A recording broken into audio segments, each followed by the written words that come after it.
اعوذ باللہ من الشیطان الرجیم، بسم اللہ الرحمن الرحیم۔ السلام علیکم، کیسے ہیں آپ سب لوگ؟ امید کرتی ہوں خیریت سے ہوں گے، جہاں رہیں شاد رہیں آباد رہیں، خدا آپ سب کا حامی ناصر و مددگار ہو۔ خدا نے ہمیں قرآن مجید جیسی بہترین لاریب کتاب دی ہے کہ جو ہمارے لیے مکمل شفا اور مکمل ہدایت کی کتاب ہے، جو مکمل ہمارے لیے رہنما کتاب ہے۔ آج ہم قرآن مجید کی جو سورہ کے بارے میں بات کریں گے وہ ہے سورہ حدید۔ 57 سورہ ہے قرآن مجید کا، اور سب سے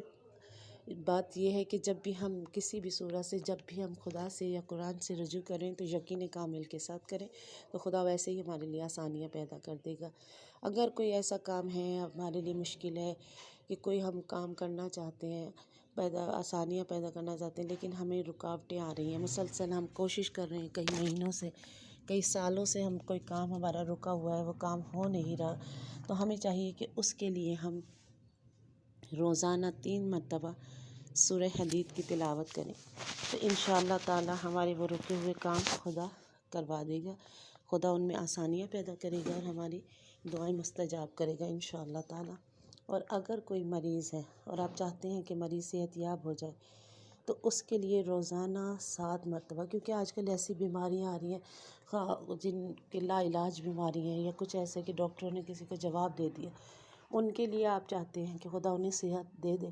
تو اس کے لیے 7 مرتبہ باوضو ہو کر آپ 7 مرتبہ سورہ حدید کی تلاوت کریں۔ 41 دن تک آپ نے روزانہ یہ عمل کرنا ہے،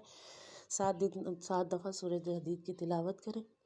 مریض پہ بھی دم کریں اور پانی پہ دم کر کے وہ پانی میں اس مریض کو پلا دیں، تو انشاءاللہ تعالی مولا خدا اسے صحت اور زندگی عطا فرمائیں گے۔ اور اگر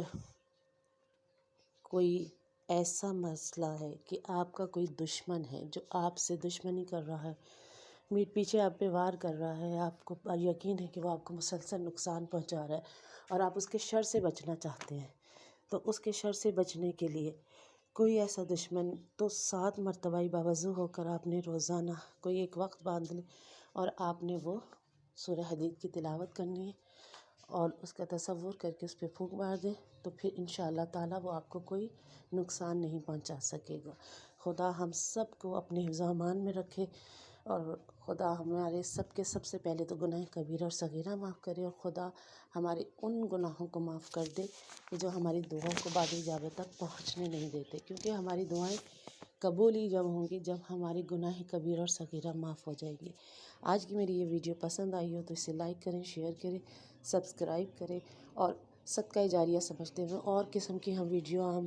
ویڈیو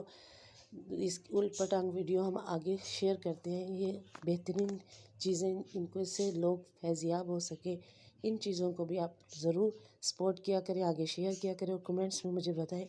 کہ کیسا لگتا ہے، تاکہ میری حوصلہ افزائی ہو اور میں آئندہ بھی آپ کے لیے اس طرح کی بہترین ویڈیو لے کر حاضر ہو سکوں۔ اس وقت تک کے لیے اللہ حافظ۔